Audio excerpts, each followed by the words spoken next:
One of the things I love about fantasy football and fantasy sports in general is that there's no one way to win. Everything we do to develop a strategy and then execute on that strategy is often in tiny increments, or at least that's what I find is really helpful. I'm trying to get 1% smarter here. I'm trying to increase my probability of winning by 2% there. And over time, if you do that, you have a good chance of winning your title. That's been my experience.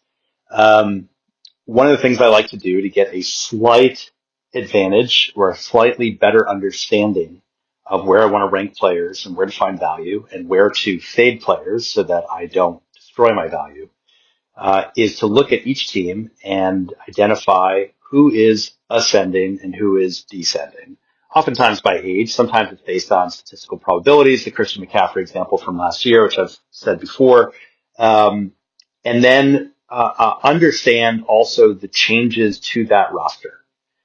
So the example I want to give today for a few minutes is the Arizona Cardinals. Last year, James Conner was the RB15 in points per game. He is back. He is the bell cow. He had like 283 touches, most he's had since his sophomore year of college.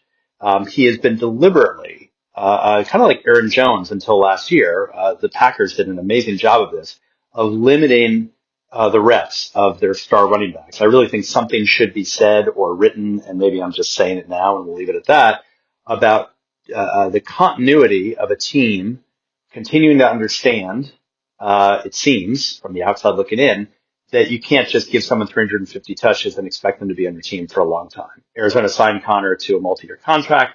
They have been keeping him well under 300 touches for pretty much every season. Last year, and even when he's, been hurt, they limit his reps per game. It's a savvy move, but he is 30 years old. So I would put him in the descending category.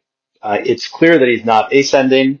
Maybe he's standing pat at 30 and maybe he's the next Frank Gore senior, and he can just keep going until he's 32, 33 and then kind of start to fade, whatever it is. Trey Benson is behind him. Trey Benson is back. Trey Benson, is ascending. There is a sense, there is an understanding based on reports and just based on logic that the much younger Benson will take on a slightly larger share this year. Again, assuming full health for everybody. Marvin Harrison Jr. is ascending. He is back from last year. He was valued much higher in ADP last season. People thought I think he was ranked significantly higher than Malik Neighbors. It didn't pan out. And so we see his ADP now, in my opinion, depressed. Benson's ADP for running backs is 49, for example. So these are two guys ascending with surprisingly low, but not, when you think about it, all that surprisingly low ADPs. Then there's Michael Wilson. He is back. A good young receiver, maybe on another team, not someone you want to target, but he's the number 2, presumably. Harrison's ADP is 19. Wilson's is 93.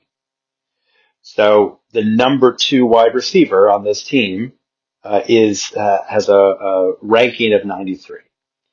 Doesn't make sense. I go back to the logic of, well, somebody has to be 93. That's always the case. Like, where do you put him? If you push him up to 70, I would push him to 70. I would push him inside that. It's clear to me that with a 30-year-old Zay Jones behind him and spot starter Greg Dortch behind him, that there is room for someone like Michael Wilson to continue to ascend in an offense where the only locked in receiver who basically you can bank on based on a brief history but a proven history is Trey McBride.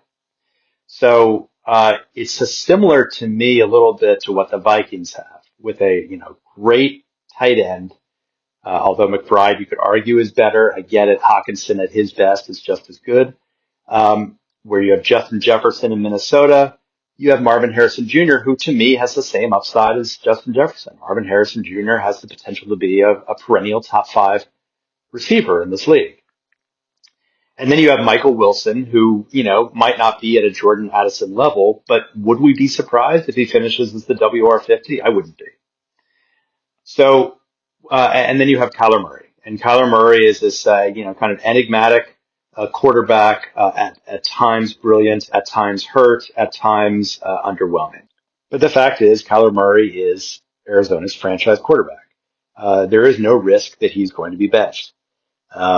So the stability that you have at that position is actually really important. If you are investing in Saints receivers, to do a dramatic example, but even Giants receivers, I mean, the change from Russell Wilson that seems inevitable to Jackson Dart will have some kind of impact. It might be great from Lick Neighbors and Wan'Dale Robinson. It might be initially a little bit challenging. We don't know. The consistency that we would expect from Kyler Murray across a full season, again, provided he's healthy, is what allows us to be more confident about ascending players. So you've got Harrison, Wilson, and Benson, young, ascending. Connor, 30 years old, somehow an ADP of 19. Well, he's got to be somewhere. And if he's 25, people are going to say he's a bargain. He's the starter. It doesn't make sense to me. The 19 is because, and this happens all the time, because he was 15th in fantasy points per game last year at running back, and because he is descending, we see this with a lot of players. There will be a slight drop in their ADP compared to their fantasy output the year before. If he were ascending, then we might see his ADP at 13 or 12. That's kind of how it works. That's where the group mind settles consistently year after year. And at some point, maybe if I keep doing this podcast, maybe I'll drop one next March or April or something like that, and just run down the predictions of every ADP of like the top 50 players, and then some other ones, and we'll see how close I get, because I feel pretty confident that we can project what the market is going to think based on what happened the previous year and their age and their injury history. And then the final part is any new additions or subtractions from the team. So it doesn't make sense to me that Harrison is the WR19. That's a clear gap. Michael Wilson at 93 is people just ignoring Michael Wilson, which happens a lot. And so we can seize on that, especially in best ball, deep best ball leagues or deep leagues in general. And then Benson at RB49 is kind of I don't want to say, I was going to be harsh about it and just say, like, what are people thinking? People are thinking smart things. To me, I think there's an 80 to 90% chance that Benson, on a per game basis, because we can't account for injuries, will exceed RB49. Connor, coming off the biggest workload since his sophomore year of college, the fact that he is declining, in my opinion, that last year was the apex. He really dominated last year. I couldn't believe it. It was very impressive. I don't see him getting those touches again. I don't see him being that efficient again. That is where you spot the bargains. You can isolate it not just across, like, well, let's look at 3 players at this position across 3 different teams. Make it easier for yourself. Focus on one team. Focus on a handful of players. Ignore, if you can, the guys that don't interest you. I don't know where Kyler Murray really falls, so I'm okay putting him aside. I know Trey McBride is expected to be good. I'll put him aside. I'm just going to focus on the 3 guys who seem to me to be significantly or moderately undervalued. And then I rank them there the way I think that they're going to be, and I stick to it.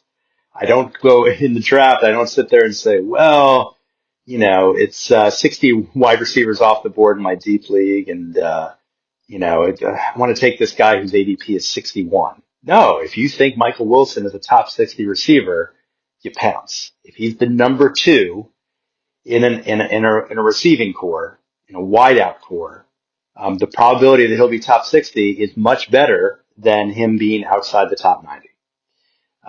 So you do that for each team, and some teams it's very murky. You don't really know where to size it up, but you can find the bargains. I mean, Dalton Schultz in Houston, to me, kind of is an example of that bargain. Last year, I've mentioned this before, Wan'Dale Robinson and Rashad Bateman independently, just looking at each of those teams and understanding the gaps and what could be filled. The fact that in Baltimore there was no good number 3 wide receiver, and Bateman was an ascending talent. Wan'Dale Robinson ascending in a team with no good number 3 wide receiver.